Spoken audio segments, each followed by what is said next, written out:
En todas las matemáticas te han hablado de conjuntos en algún momento.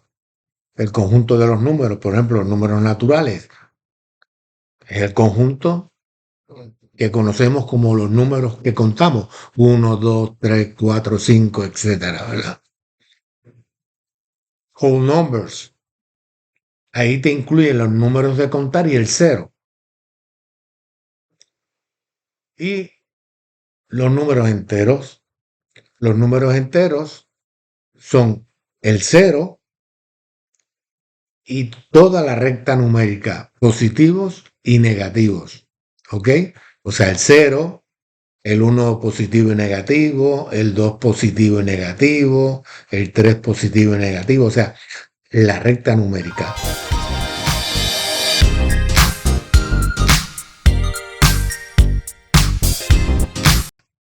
A la derecha del cero, todos los positivos y a la izquierda del cero, todos los negativos.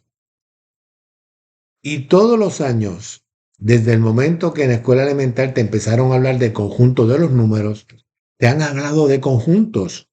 Todos los años, en algún momento, te han hablado del conjunto de los números. O sea, los conjuntos están en las matemáticas presentes en todo momento. ¿Y qué son los diagramas de Venn? Vamos a verlo. Welcome to Geometry. Ok, estamos en conjuntos, sabemos que los conjuntos es la base de la geometría.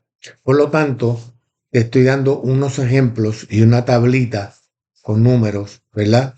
Con el símbolo, el nombre y el ejemplo visual.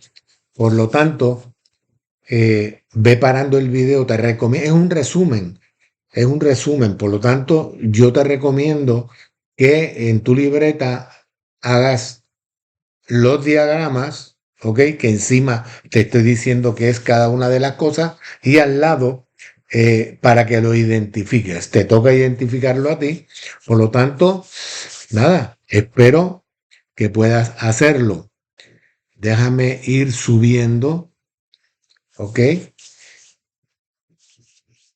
Sigue copiando.